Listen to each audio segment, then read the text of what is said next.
It's called one of the greatest public health challenges of our time. Our nation's mental health is in crisis, and there's one very big thing contributing to it.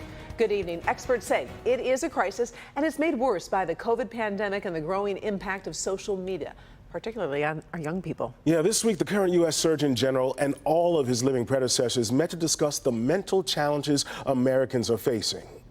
And I have to look at my 3 teenagers every day and know that I'm not handing them a better world than the world that was left to me. And a lot of that is because of our failure to really focus on mental health and to do the hard things that it's going to take to actually overcome this mental health crisis that we're in. 7 of the U.S. Surgeons General met at Dartmouth College, with one participating by video. The historic meeting highlighting the depth of the crisis. We have become professionals at putting on masks on and walking around society and making it seem like everything is going fine, like we don't need any help, that there's nothing to see here. We do that in person, we do that on our social media feeds, but what it betrays is the reality of what's happening is that a lot of people are walking around suffering. About 42% of high schoolers say they constantly feel sad or hopeless. That's up more than 50% from 1999.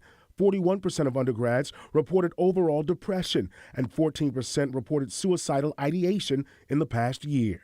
We've lost trust in everything, and I think some of that's intentional. I think there's things at play that make us want to distrust each other and distrust anything, any institution, churches, politics, whatever it is. I mean, trusting your neighbors, but we have to figure out a way to go back and establish that trust. Even though the problems that we've described here and the drivers of those problems are really profound and entrenched and structural in nature, that doesn't mean that we as individuals can't make a difference in the mental health and well-being of people around us.